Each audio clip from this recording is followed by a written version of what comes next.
Hello guys, gusto ko lang sagutin yung nag-comment doon sa nakaraang post ko, yung paano nga ba tayo maliligtas sa kasalanan at kamatayan. Sabi ng nag-comment, lagay ko dyan, sabi niya, si Raulo, sabi niya, hindi mo maiiwasan ang kamatayan, di ba? Sabi niya, si Raulo, hindi mo maiiwasan ang kamatayan.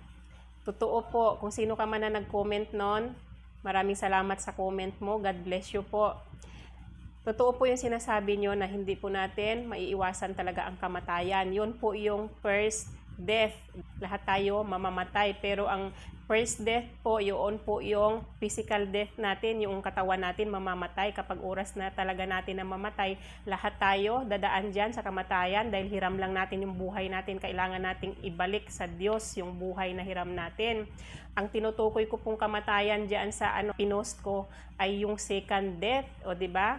Bukod pa pala sa first death, meron pa palang second death. Ano nga ba yung second death na yon? Iyon yung mga taong mapupunta sa yung mga kaluluwa na mapupunta sa hell, tinatawag siya na second death.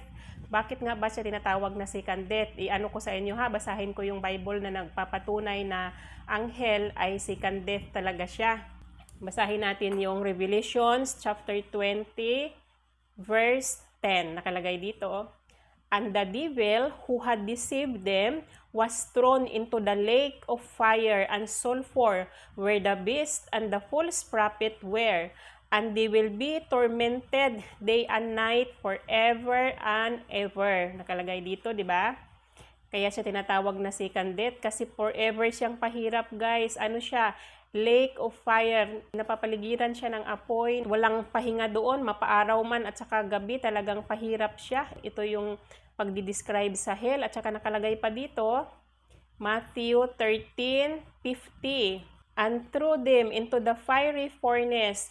In that place, there will be weeping and gnashing of teeth. O, diba? Yung ano daw na yon, yung lake of fire o hell, yun daw yung lugar na nandoon daw yung mga nag-iiyakan o nandoon yung mga nagnanashing of teeth. Ano nga ba yung nagngangalit ng ngipin, yung mga ngipin na nagga-grind kasi nga pahirap nga yun, guys, kasi nga sobrang init doon. Wala na yung kasiyahan na yung mga nararanasan yung kasiyahan dito sa lupa kapag kayo mapunta sa hell. Wala na yun kasi forever torment na yun doon, 'di ba? Forever death na yun.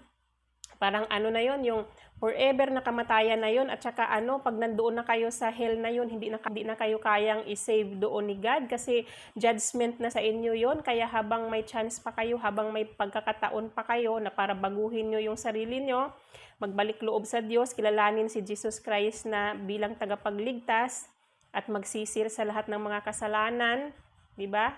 At talikuran ng paggawa ng kasalanan, binigyan tayo ng chance na makapagbagong buhay para hindi tayo mapunta doon sa hell kasi ang hirap doon, may second death pa pala, bukod pa pala sa mamamatay yung katawan natin dito sa lupa, pag sa hell tayo mapunta, meron pang doon, pangalawang kamatayan, yung pahirapan tayo doon. Kaya kung ayaw nyo mapunta doon, may chance pang binigay si God. Kaya nga, sa sobrang pagmamahal ni God sa atin, kahit tayo makasalanan, di ba? Ang buti-buti ng Panginoon sa atin, pero talagang gumagawa pa rin tayo ng mga kasalanan kahit gaano kabuti yung Panginoon sa atin. Kaya mahal tayo ni God, gumawa siya ng paraan, 'di ba? Binigay niya sa atin yung pinakamamahal niyang anak na si Jesus Christ, 'di ba? Si Jesus yung nagsakripisyo sa mga kasalanan natin. Siya yung 'di ba namatay sa krus para maligtas tayo sa mga kasalanan natin, mapatawad tayo sa mga kasalanan natin. 'Yun ang ginawang paraan ni God para tayo ay ma-save, na hindi tayo mapunta sa hell dahil mahal niya tayo. Nasa atin na lang 'yun kung gusto nating magbago, 'di ba? Kaya kayo na mga binigyan ng chance, tayo na mga binigyan ng chance ni God, mag-isip-isip na tayo kung ayaw nating mapunta sa hell kasi dinescribe nila yung hell, napakahirap. Napakahirap. Kaya kayo kung ayaw nyong mapunta doon, ngayon pa lang, magbago na kayo, magsisi na kayo sa mga kasalanang nagawa nyo. At si Jesus Christ lang ang makapag-save sa atin. Si Jesus Christ lang ang daan. Kaya kailangan yung tanggapin si Jesus Christ sa buhay nyo. Sino nga ba yung mga mapupunta sa hell? Sabi sa Bible, sino-sino yung mga mapupunta sa hell?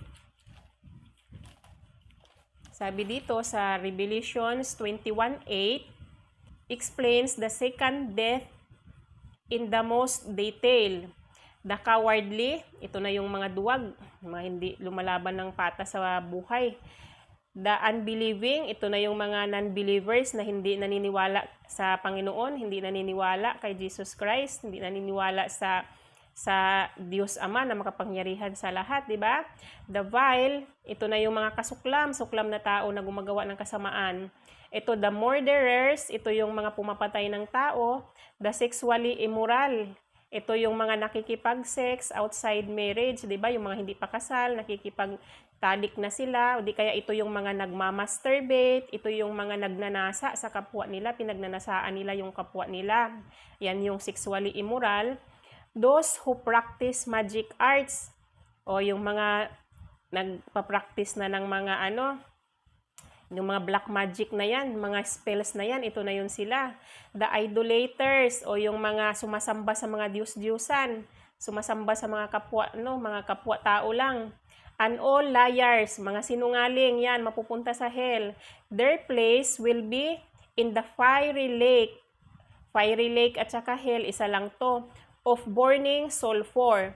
This is the second death. O diba, nakalagay dito. Yung fiery lake na tinatawag, yung hell is the second death. O diba, patunay na may second death pa talaga tayo, yun yung hell. O nasagot ko na yung nasagot ko na ba yung comment mo sa akin na si Raulo ako, hindi maiiwasan yung hindi natin maiiwasan yung kamatayan. Sana naliwanagan ka sa sinabi ko. Yun lang naman guys, yun lang naman yung aking maisi-share sa inyo sa araw na to. Kaya kayo kung gusto nyong magbagong buhay, kung gusto nyong huwag mapunta sa hell guys, may chance pa. Ang haba na ng panahon na binigay sa atin ni God para makapagbagong buhay tayo. Hindi pa ina-accept ng karamihan.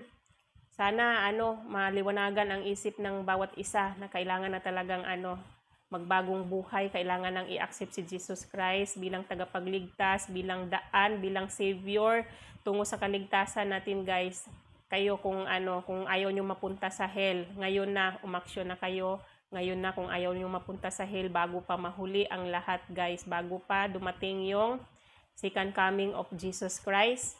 Hanggang dito na lang guys yung aking video. Sana may natutunan kayo sa araw na to. Bye-bye and God bless you all. Bye-bye.